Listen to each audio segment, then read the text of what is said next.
दोस्तों, गलतियां तो इंसान से जाने अनजाने में कभी ना कभी तो हो ही जाती है। और आपने ये कहावत तो जरूर सुनी होगी कि इंसान गलतियों का पुतला है, जो कि काफी हद तक सही भी है। और इन्हीं कुछ गलतियों को हम सुधार लेते हैं या कभी कभार इन पर मुस्कुराकर उन्हें भूल जाते हैं। कभी कभार इंसानों को अपनी गलतियों की सजा करोड़ों में भी चुकानी पड़ती है। और दोस्तों, आज की इस वीडियो में हम आपको ऐसे ही इंसानों द्वारा की गई गलतियों के बारे में बताने वाले हैं, जिसके कारण उन्हें अरबों का नुकसान सहना पड़ा। उससे पहले अगर आप और ऐसे रोमांचक वीडियोस देखना चाहते हो तो इस चैनल को सब्सक्राइब करना ना भूलिए।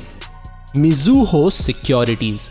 दोस्तों, क्या कभी आपने सोचा है कि एक छोटी सी टाइपिंग मिस्टेक के कारण इंसान को $225 मिलियन का नुकसान झेलना पड़ा? क्यों, चौंक गए ना? साल 2016 में मिज़ूहो फाइनेंशियल ग्रुप, जो कि एक जापानीज कंपनी है, उसके स्टॉक ब्रोकर ने J.com नामक कंपनी के शेयर्स बेचने की योजना बनाई, जहां पर एक शेयर की कीमत होनी चाहिए थी 6,10,000 येन। येन जापानीज करेंसी है, जिसे हम US डॉलर्स में कन्वर्ट करें तो वो बनते हैं टोटल $5,041। पर इस ब्रोकर के एक छोटे से टाइपिंग मिस्टेक के कारण ये शेयर्स कचरे के भाव में बिके गए। और ये मिस्टेक थी, अगर आपको 6,10,000 शेयर्स चाहिए तो आपको सिर्फ 1 येन देना है, जो कि एक बहुत बड़ी गलती थी। J.com के विरोध के बाद भी टोक्यो स्टॉक एक्सचेंज ने इसी दाम पर शेयर्स को लिस्ट किया। और फिर क्या होना था, ग्राहकों ने इन शेयर्स को कम पैसों में खरीद भी लिया, जिसके कारण J.com कंपनी को $225 मिलियन का लॉस सहना पड़ा, जो कि इंडियन रुपीस में बनते हैं 1,500 करोड़ रुपए।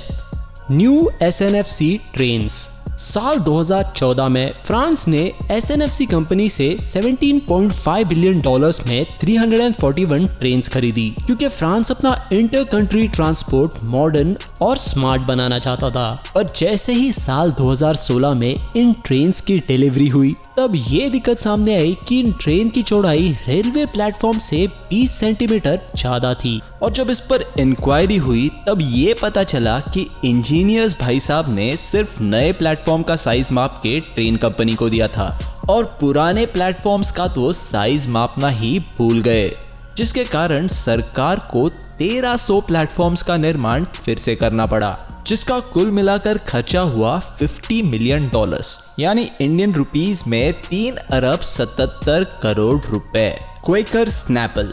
जब आप बिजनेस कर रहे हो तो प्रॉफिट और लॉस तो लगा ही रहता है, पर जो गलती क्वेकर कंपनी ने की वो एक मिसाल बनकर रह गई। ये बात है ईयर 1994 की, जब क्वेकर कंपनी ने स्नैपल कंपनी को खरीदा था। दोस्तों, आपको बता दें, स्नैपल कंपनी ट्रेंडी ड्रिंक्स बनाती है और क्वेकर कंपनी ने इसकी शुरुआती हाई डिमांड देखकर इस कंपनी में पैसा लगाया। स्नैपल एक नई कंपनी थी और उसने अपने शुरुआती सालों में बहुत अच्छी कमाई भी की थी, पर आने वाले सालों में स्नैपल के ड्रिंक्स में टिके रहने वाली बात नहीं थी। क्वेकर ने स्नैपल कंपनी को खरीदने के लिए 12,000 करोड़ इन्वेस्ट किए। स्नैपल को खरीदने के बाद 27 महीनों में ये खबर आती है कि स्नैपल को बेच दिया गया है। क्वेकर ने इस कंपनी को 2,000 करोड़ में बेच दिया। स्नैपल कंपनी ने शुरुआत तो बहुत अच्छी की थी, पर वो मार्केट में लंबे समय तक टिक नहीं पाई। स्नैपल के अच्छे सेल्स ना होने के कारण क्वेकर को मजबूरन होकर उसे बेचना पड़ा, जिसके कारण क्वेकर कंपनी को कुल मिलाकर 10,000 करोड़ का नुकसान हुआ। James Havells bitcoin.